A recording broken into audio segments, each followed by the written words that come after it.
interest in. His deck is a bit different, however. He is not playing the Chain Lightnings. Instead, he has access to some interesting spells. Here he is: Fire Ice, Stifle, and Thought Scour. He's playing 4 copies of Thought Scour. That's cool. Really cool. And very interesting. I mean, we talked about how good it is with Delver and Snapcaster in Standard. Same thing applies here in Legacy. Yeah, very good with Delver and Snapcaster and Legacy as well. Also, an incredibly strong card with Brainstorm. Think about it.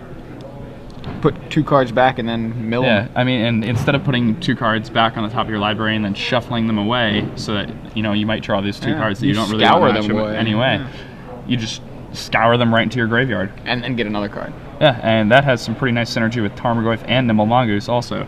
So basically, it has synergy with every single card in the deck. Yeah, so he's replaced Ponder with Thought Scour, and I think that's actually I think that's almost a perfect it's an upgrade. Yeah. Pretty awesome. Yeah, I like it. I mean, Here we actually, go. I hadn't We're really seeing considered some, that before when we were watching him play, but that really seems like a great decision by Andrew. The other thing is Thought Scour and Legacy has a lot of other applications too. People often play cards like Enlightened Tutor. Right? Well, I mean, I'm just saying, like, Mental Note has seen play in Legacy, and Thought Scour is just an upgrade to Mental Note. Yeah, Thought Scour is, I guess it's not a strict upgrade because it can be diverted. True. Or misdirected. Fair point. However, it is. But go ahead, you were going to say. It does seem. It does seem better though. I agree. Yeah. Thought Scour though has some other applications. For example, let's say your opponent is playing Enlightened Tutor, and they cast an Enlightened Tutor. You can just Thought Scour them. Yeah. And then get rid of that card they put on the top of their deck and draw a card. Absolutely. That's pretty impressive. Or if you're playing against like deck like Counterbalance, right? And you cast like a two, yeah, like a Tarmogoyf, and then you just Thought Scour them. Again, that's pretty good. They put a top back on the top of their library. You can Thought Scour it away. Yeah. They hide cards. Hopefully, with Brainstorm, if they put the top back on their library and have Counterbalance in play, I don't think you're going to Thought Scour it away. Oh yeah, I mean in that scenario, it's just not going to happen. Yeah. You're going to have a little trouble unless they just forget to reveal.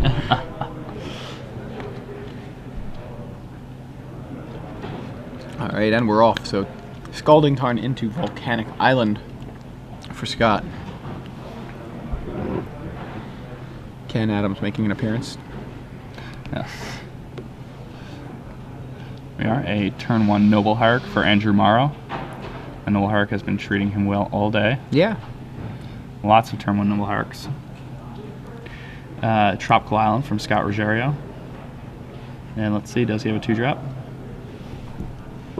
Now, interesting to note, post-sideboard, the cards people are going to bring in here.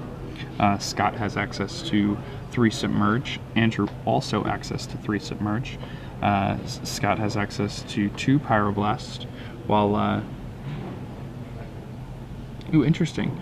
Andrew's actually playing blue Elemental Blast instead of red Elemental Blast. And that is very interesting. Yeah. Meanwhile, Scott's resolved Tarmogoyf, and Andrew is now pondering. Yeah. Now, Tarmogoyf isn't quite the threat that it is in many other matchups when you're playing against Bant. A major issue when you're fighting against Bant is that they have access to Snapcaster, or not Snapcaster Mage. They have access to Stoneforge Mystic and Neither Reliquary, both of which kind of go over the top of Tarmogoyf. Yeah. And the fact that they're playing Swords to Plowshares on 4 full copies, they can effectively deal with Tarmogoyf while actually gaining a tempo advantage. Yeah, I mean, from Rug Delver's end, Tarmogoyf is the fatty of the deck, but to Bant, it's like just a speed bump. Exactly. When you're playing Rug Delver, Tarmogoyf's the Cincinnati. Cincinnati? Yeah. Nice. Nice little Cincinnati pun for you there. Hope you guys like that. You've been cooking that one up all weekend. Yeah, man. And there's Swords to Plowshares on the Cincinnati. And Force of Will. And that's, we've seen this happen before. People aggressively using Force of Wills on removal spells that target their early creatures. And, if that works for you and you get to take that creature all the way, it's one thing, but it's unlikely that that's going to happen. And, Force of Will is one of those cards that you really should only counter spells that just are going to win the game with. Yeah. So, Swords ends up taking out the Tarmogoyf. Scott gains some life, but loses a Force of Will in the process. Yeah, I mean, and every time I see people remove a card with Force of Will, I always cringe. I never ever use my forces. I side them out most of my matchups. I don't even know why I play them. What did he remove with the Force? He removed a Stifle. Oh, that's right. You're right. It was Stifle. Yeah. I knew I saw it, and then I already forgot. And I mean, Stifle's a pretty good card against Andrew's deck. It's essentially like a 1-mana Stone Rain in a lot of cases. All right, here Scott goes with a Brainstorm. Properly brainstorming here. He has the fetch land in play, and he's looking for an effective way to answer this Knight. Like Force of Will? Like Force of Will.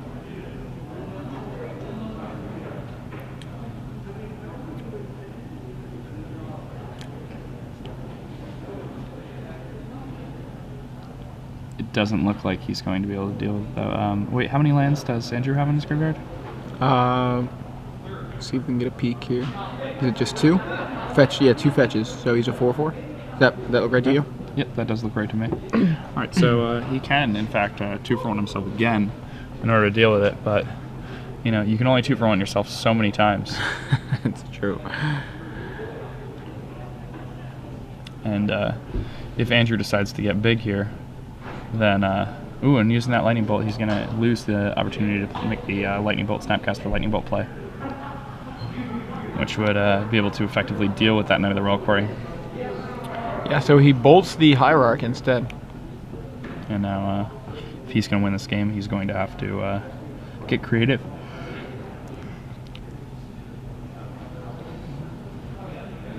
Thoughtscour is a card I wouldn't be surprised to see adopted by many other decks. Also strong with Knight of the Reliquary. I can imagine having Knight of the Reliquary in play and attacking with it. And as a combat trick, brainstorming some lands to the top of my deck and Thoughtscouring them away. I can think of so many fun things to do with Thoughtscour. We can go on all day. I like it. All right, another Snapcaster Mage for Scott, and you know, Snapcaster Mage is kind of this like get out of jail free card where you know, you spend all these cards and you're 2-for-1ing yourself throughout the game, but Snapcaster Mage then just 2-for-1s your opponent right back. Yeah, Snapcaster very nice. is very, very impressive. I know there's been talk, you know, there's talk about the possibility of Brainstorm getting banned, and I've seen people like Chapin even say, well, if that were the case, I think Snapcaster would go first. And yeah, I mean, if Brainstorm were banned, I think a lot of people would not want to play Legacy. Right. And I don't think anybody's willing to let that happen. But I don't know. This format seems really awesome right now. It does. I like it a lot. I don't really see a problem with it. Got a Dredge deck in the finals, and then one of these guys going into the finals. Yeah, I mean, there are always interesting decks doing well. Mono Red just won the last 2 weeks in a row. Yeah. So here we have, excuse me, Snapcaster Mage from Scott, and Brainstorm, trying to get flashed back here, but meets a Spell Pierce. And that's a really tight Spell Pierce.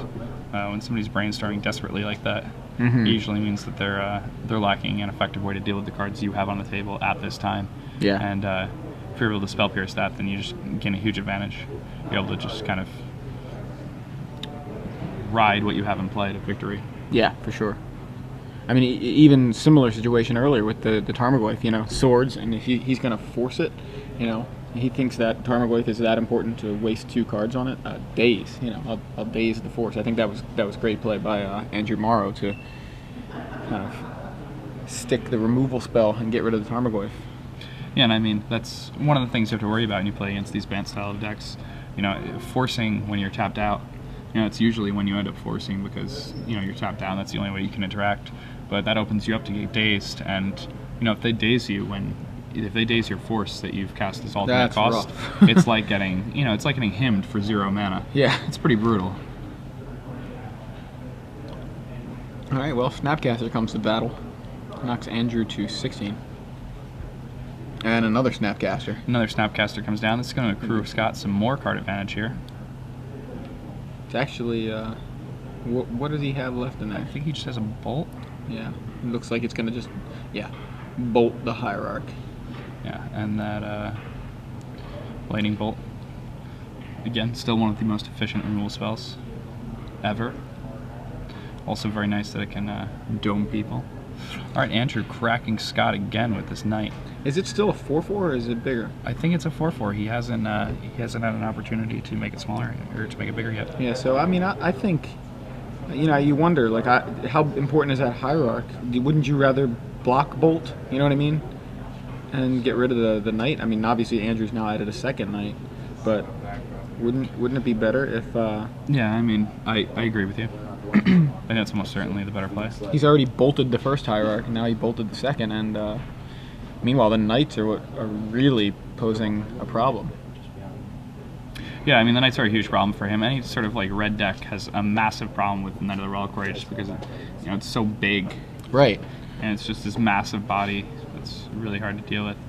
And so here he does double block, trying to deal with one of the knights, but yeah, I feel like it's a pretty good bait of a double block because that gives him the opportunity to bolt the knight post combat, and it forced his opponent to use the sword.